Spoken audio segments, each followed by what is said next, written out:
Bueno, mientras esperamos, en primer lugar quiero agradecer a Fernando y a los organizadores por invitarme a participar en esta jornada Micoforum.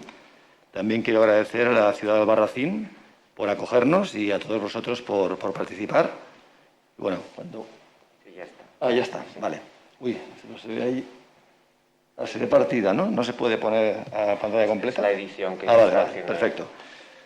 Bueno, yo voy a presentar los resultados de dos proyectos de investigación que se realizaron en el marco del Plan Nacional de I+D, financiados por el Ministerio de Ciencia e Innovación, sobre el efecto de la gestión forestal y micológica en la diversidad fúngica y productividad de hongos comestibles, en concreto de Lactarius deliciosus y de Boletus edulis en Castilla y León y en Cataluña.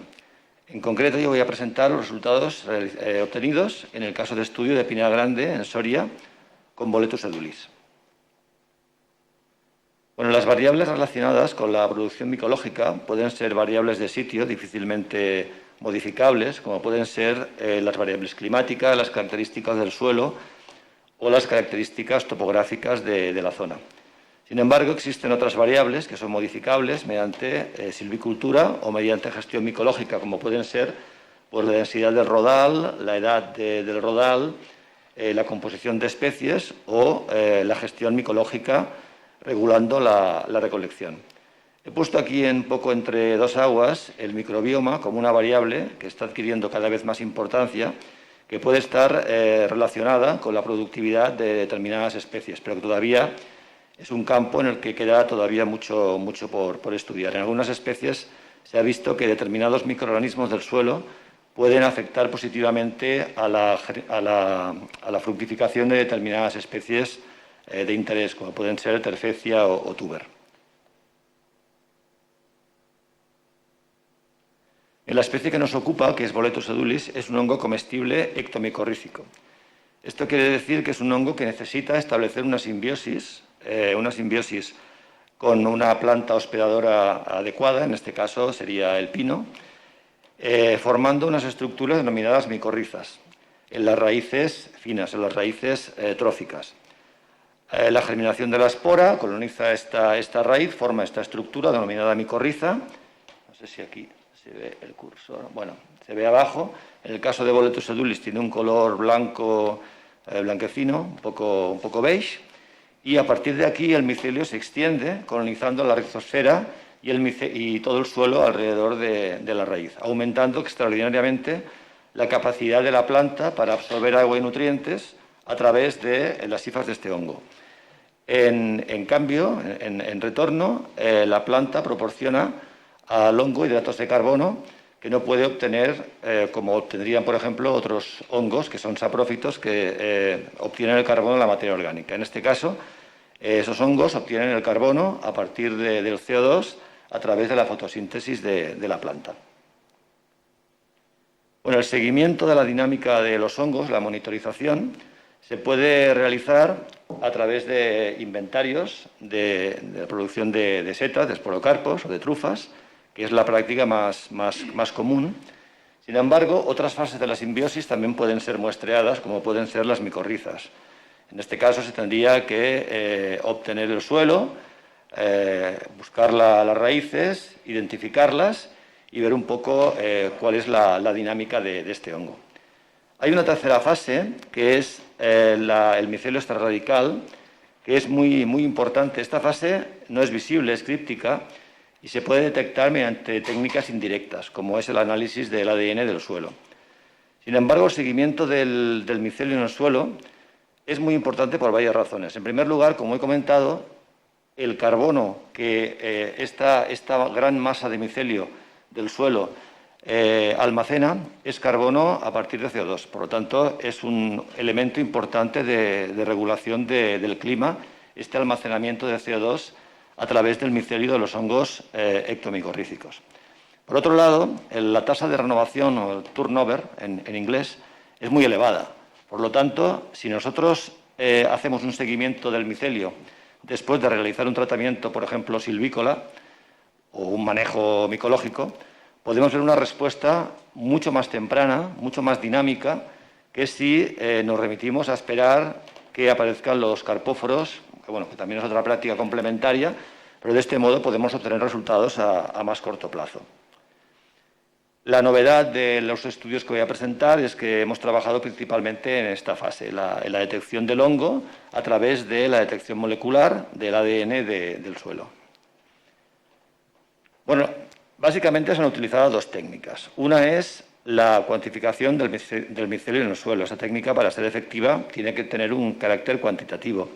Se utiliza la técnica de la PCR cuantitativa a través de, en primer lugar, la extracción, a la izquierda, creo que no se ve el puntero, la extracción de cilindros de suelo. Estos cilindros de suelo, en las parcelas en las que queremos establecer esta monitorización, se secan, se tamizan y se realiza la extracción de ADN total. Con unas sondas que diseñamos de forma específica para las especies de interés, en este caso Boletus edulis, lo que hacemos es amplificar el hongo diana, en este caso Boletus, el ADN de este hongo. Entonces, para poder cuantificar, lo que hacemos es compararlo con cantidades conocidas de micelio que nosotros obtenemos a través de la extracción a través del cultivo, y extraemos el ADN. Aquí en la parte de abajo se ve que en este caso, en el caso de Boletus, en el caso de Lactarius, se puede aislar este micelio. Podemos hacer curvas patrón con cantidades conocidas de micelio, interpolar la muestra de suelo nuestra para ver en qué rango nos encontramos, ¿no? De esta manera podemos obtener en cada muestreo datos de biomasa de micelio, miligramos de micelio por gramo de suelo muestreado. Una técnica complementaria sería la metagenómica, que sería para evaluar la diversidad de hongos, no solamente el hongo diana específico, sino ver todos los hongos que hay en el suelo. ¿Con qué objetivo? Pues con el objetivo de, por un lado, establecer análisis de diversidad de hongos y, por otro lado, para ver si hay algunas especies que pueden estar implicadas o pueden interaccionar con la especie diana, favoreciendo o desfavoreciendo su fructificación. Esta técnica pues, se inicia igual, las muestras de suelo, se hace la extracción de DNA, pero en este caso, en lugar de amplificar de forma específica el hongo que nos interesa, que sería el Boletus, lo que se amplifica es todo. Mediante una secuenciación en paralela, mediante técnicas de metagenómica, obtenemos unas secuencias que se contrastan con bases de datos públicas, en la cual ya se han introducido hongos que ya se conoce su identificación, y se asigna la taxonomía. Entonces tenemos, en este caso, pues aparecería seguramente el Boletus edulis, porque es una especie muy importante de la zona, pero otras muchas especies que seguramente no tenemos ni idea de qué papel tienen, pero que pueden ser muy importantes para estudios de diversidad y posiblemente en el futuro pues, se pueda elucidar cuál es su papel. Los estudios concretos sobre productividad micológica se establecieron durante 5 años en la parcela de Pinar Grande en Soria, o en el parque micológico, mejor dicho, de Pinar Grande en Soria, una zona de unas 12.000 hectáreas, en el que 70% es Pinus silvestris, una zona muy plana, fácil de trabajar y bien comunicada, con un clima submediterráneo y una altura bastante elevada, entre 1.000 y 1.500 metros. En esta zona, pues el equipo del doctor Martínez Peña pues, llevaba más de 25 años monitorizando los esporocarpos, los hongos que aparecen en la zona, ¿no? Por lo tanto, es súper interesante de poder ampliar estos estudios. En Cataluña trabajamos más bien con Lactarius, con el equipo del doctor José Antonio Bonet, y también pues, un poco son estudios que son complementarios, pero la parte de Lactarius seguramente pues, la comentará después Sergio. Bueno, aquí en Pinar Grande se establecieron dos experimentos. Un experimento que llevamos de tala, en el que durante 3 años lo que se hizo fue, se hicieron 3 tratamientos de tala. Uno sería la tala matarrasa, el clear cutting, en inglés, en el cual se extrajeron todos los árboles. Y luego muestreamos suelo de una parcela de 150 metros cuadrados. Se taló una zona de 1 hectárea y en el medio de esa zona de 1 hectárea, para evitar efectos borde, se muestrearon diversos puntos de suelo.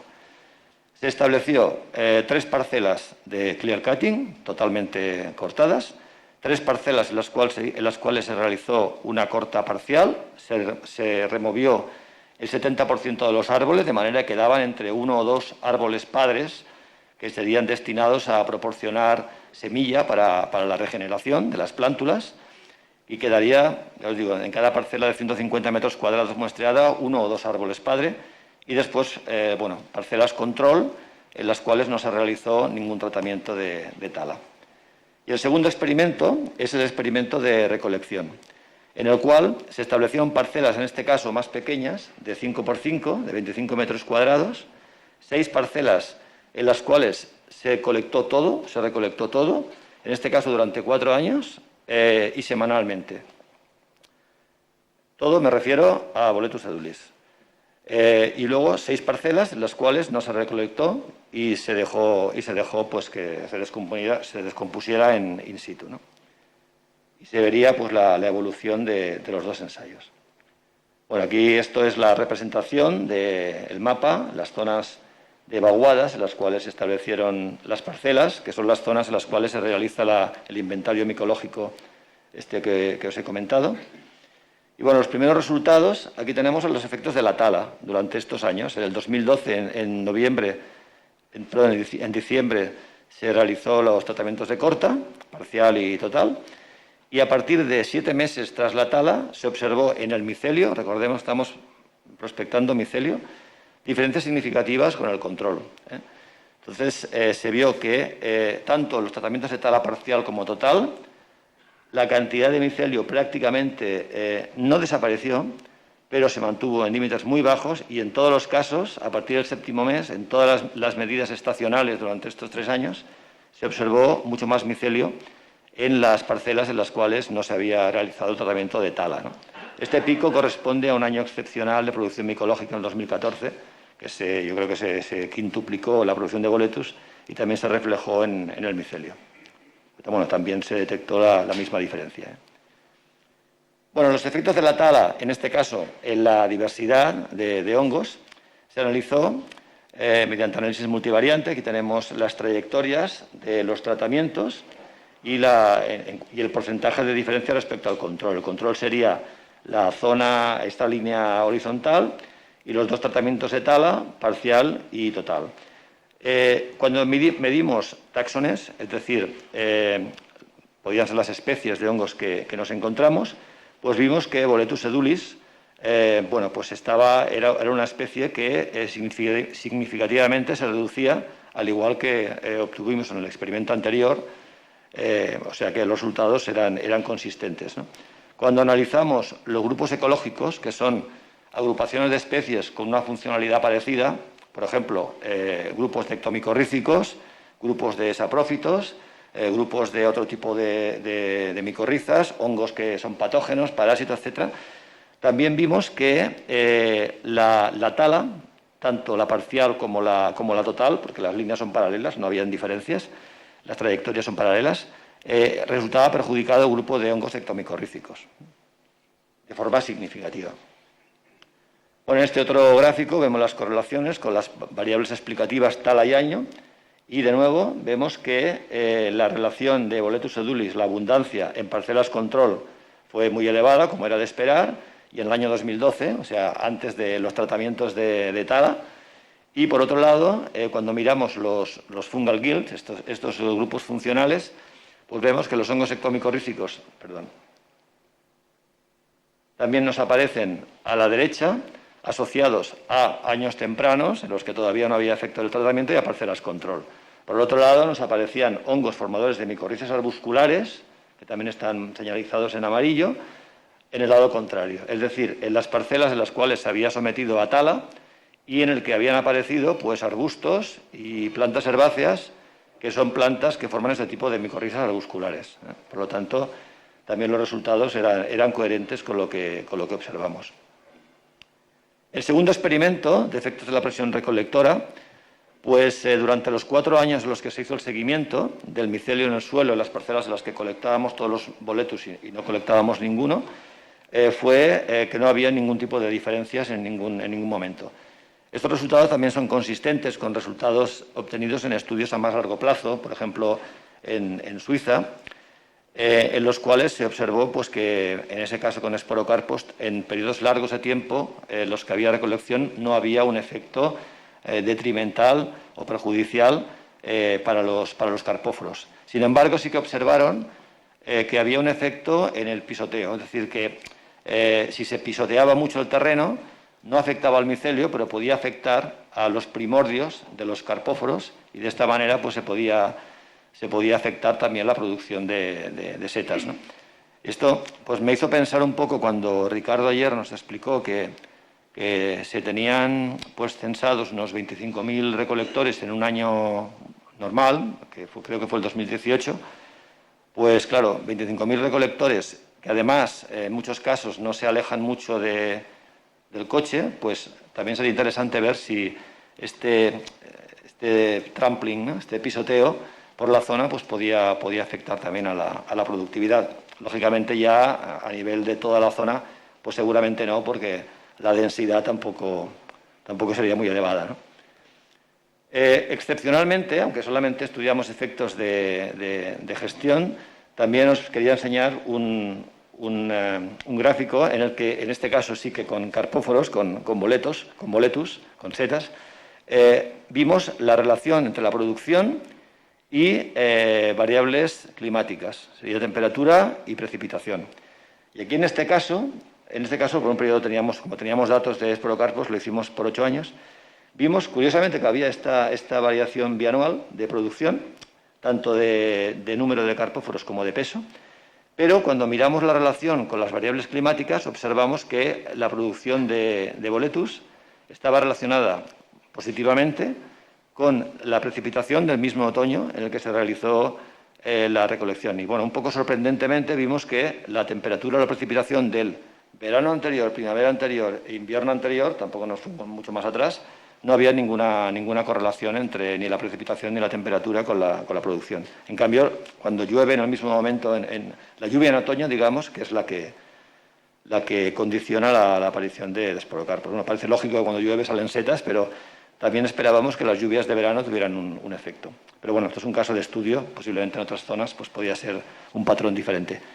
Bueno, finalmente, no se han hecho muchos estudios, pero bueno, quería presentaros uno que se realizó en la misma zona y en las mismas parcelas, en el que se recolectaron micorrizas. Claro, esto es mucho más laborioso porque se tienen que identificar morfológicamente. Esto es un trabajo de Miquel Queralt, de su tesis doctoral en la Universidad de Navarra, en el cual pues, se dedicó en estas zonas a recolectar micorrizas.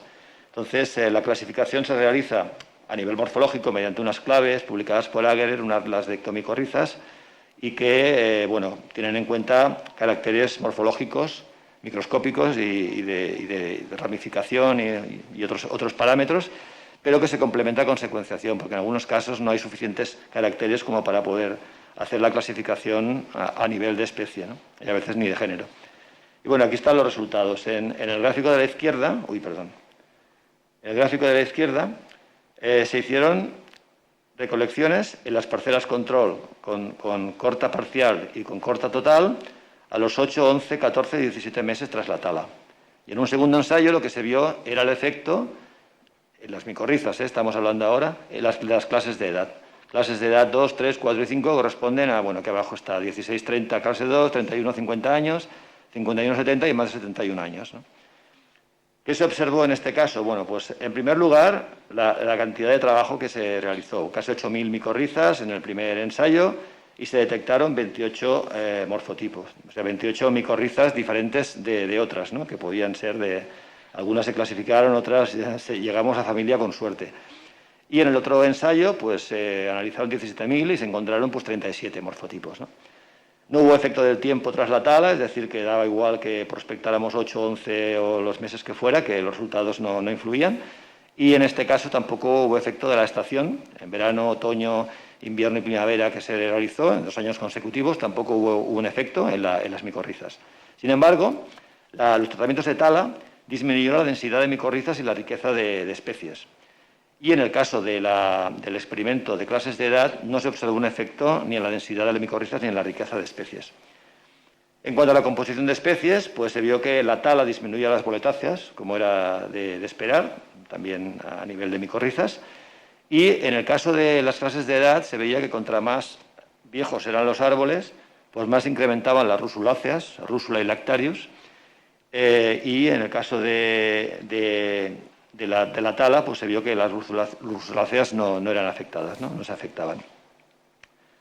Bueno, también, a efectos de curiosidad o comparativos, aquí estamos hablando de 28 morfotipos, identificados a 37. En el caso anterior, en el que se realizó análisis metagenómico, se obtuvieron 970 filotipos, o sea, 970, digamos, secuencias que se podían considerar como especies, ¿no? 529 fueron asignadas taxonómicamente y de estas el 16% eran ectomicorrizas. Esto nos da un total de 85 ectomicorrizas identificadas, especies formadoras de ectomicorrizas. Claro que si miramos las micorrizas directamente salen menos, salen la mitad o una tercera parte, pero claro, en el caso del análisis de suelo, pues son hongos que están allí potencialmente micorrízicos, pero los que realmente forman las micorrizas son cuando tú aíslas de la propia micorriza muestreada en el campo, ¿no? Por lo tanto, los resultados pues, serían complementarios. Pues, finalmente, como conclusión general, la modificación de la estructura forestal, densidad, edad, composición, afecta a la comunidad micológica. La corta hecho total y con árboles padres redujo significativamente el micelio de Boletus edulis a partir de los 7 meses y a lo largo de los 3 años del experimento. La recolección intensiva de carpóforos de Boletus edulis durante 4 años no afectó significativamente el micelio. La precipitación media en otoño se correlacionó positivamente con la producción de Boletus edulis. En las parcelas taladas, la comunidad de hongos ectomicorríficos decreció significativamente, aumentando los aprófitos, mientras que la diversidad de hongos total no resultó significativamente afectada. La tala disminuyó la densidad de ectomicorrizas y cambió la composición de las especies identificadas. Y a nivel de edad, pues los árboles mayores mostraron más ectomicorrizas rusuláceas y no se encontraron diferencias ni en boletáceas ni en densidad de ectomicorrizas relacionadas con los grupos de edad. Y como conclusiones ya generales, que es necesario profundizar en el estudio de la influencia de otros factores en la producción micológica, microbioma y cambio climático. Y la cooperación entre parques micológicos y grupos de investigación es clave para mejorar la gestión a nivel local basada en el conocimiento. Muchas gracias por vuestra atención y también gracias a las entidades financiadoras o colaboradores de estos proyectos.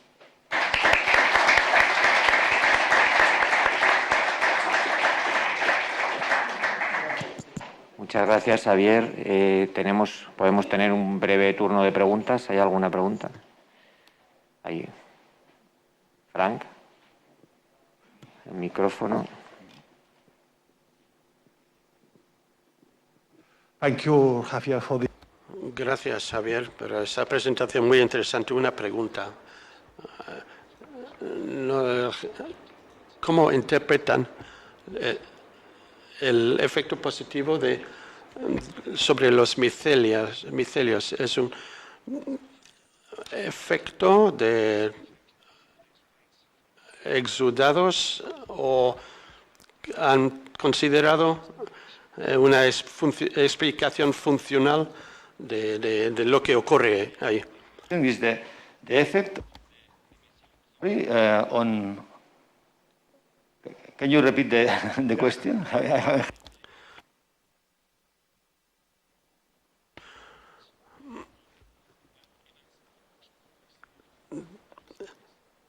¿Que la tala aumenta la producción? ¿Cuál es el mecanismo que subyace ahí? ¿Podrían ser bionutrientes, efecto de aumento de temperatura? ¿Tiene que ver con algunos sistemas de exudados que salen de la madera muerta? ¿Cuál es el mecanismo? No he entendido bien la pregunta.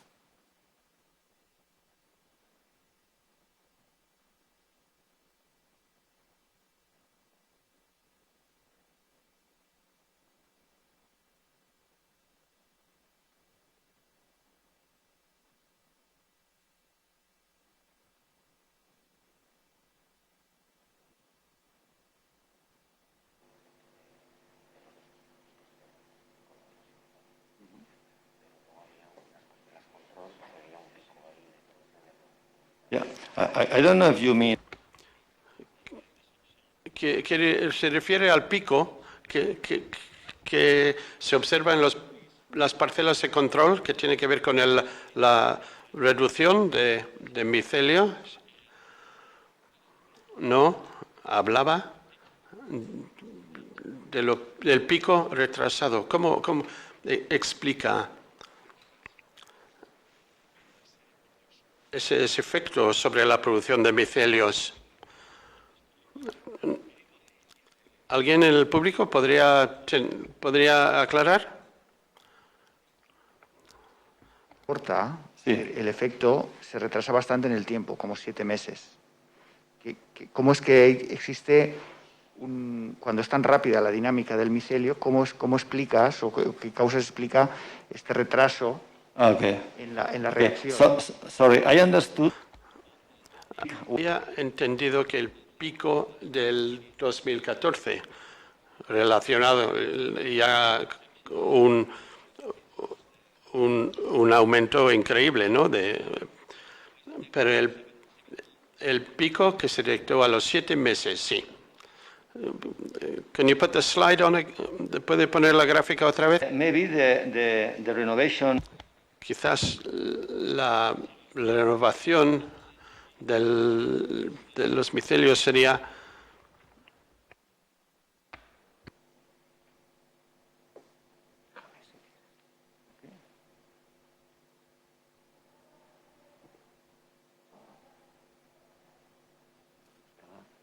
Okay. Yeah. Okay, so the first la diferencia significativa primera era a los 7 meses después de la tala. El retraso que tarda el micelio en degradarse, en algunos casos, en desaparecer, y los demás micelios mantienen su dinámica normales, que varían mucho según la estación. Creo que eso se debe a la situación de los micelios. Una vez quitados los árboles, en esta parcela en concreto, quizás si esta tala se hace en otro momento del año, es posible que este retraso fuera diferente, porque la dinámica del micelio cambia mucho según la estación. Los 7 meses es el tiempo que tardamos en detectar la diferencia con el grupo control. Gracias. Estaba pensando en las consecuencias operativas. Quizás no hay que pisar las setas en este momento. Y luego 6 meses después sí se puede. Sí, se puede prever eso, sí. Short question. Tiempo. Después, durante el café, podemos aprovechar, si os parece bien, para realizar alguna cuestión. ¿Tú habías pedido antes la pregunta? ¿No? Vale, bueno. Es que también estás, Maripaz, lo siento. Hola. Hola. Yo quería yo me encargo de la gestión forestal de los montes de utilidad pública de aquí de la Sierra de Barracín. Entonces, sí. Claro, esto me interesa especialmente por las implicaciones que puede tener a la hora de establecer la gestión, que en montes arbolados es generalmente pues hacer cortas. Entonces, yo tenía una pregunta y es si hay diferencias significativas en la reducción del micelio entre la corta hecho y la corta del 70% de arbolado. Y una cuestión es si habéis pensado o se va a realizar o se está realizando este tipo de estudios sobre cortas menos impactantes, porque realmente la gestión forestal que se sigue en masas de pinos silvestres, no sé en Soria, pero aquí desde luego son cortas mucho menos intensas que un 70% de la densidad. Suele ser como mucho pues un 50%, o si al fin, y muy espaciadas en el tiempo. Entonces, claro, veo que el estudio no se ha realizado sobre unas premisas reales de gestión real en masas de pino silvestre. Entonces, quiero decir, las conclusiones serán acertadas, pero pero yo creo que el punto de partida, o sea, la intensidad de la corta que se ha planteado para hacer las parcelas, pienso que no es lo que realmente se está haciendo en montes públicos de gestión sobre pino silvestre aquí. Vale, Aquí gracias. Bueno, dos cosas. Tampoco- Perdona. No, si pudieras puntualizar algo al respecto. Sí. Gracias. A ver, la diferencia entre esta corta tan intensa, parcial pero intensa, de 70% y la corta hecho, no había diferencia. También es verdad que son masas que están rodeadas de muchísimos árboles y que posiblemente pues, la recolonización de la zona de forma natural pues, puede producirse mejor. Por otro lado, esta intensidad de corta, dejando árboles padre, se eligió precisamente porque es la práctica que se realiza habitualmente en la zona. Entonces, no se hizo un tratamiento, digamos, adecuado al experimento, sino se utilizaron las técnicas de árboles padre, que creo que Fernando lo puede acabar de aclarar. Y bueno, yo creo que es importante señalar que estamos hablando de cortas de regeneración, no de cortas de mejora.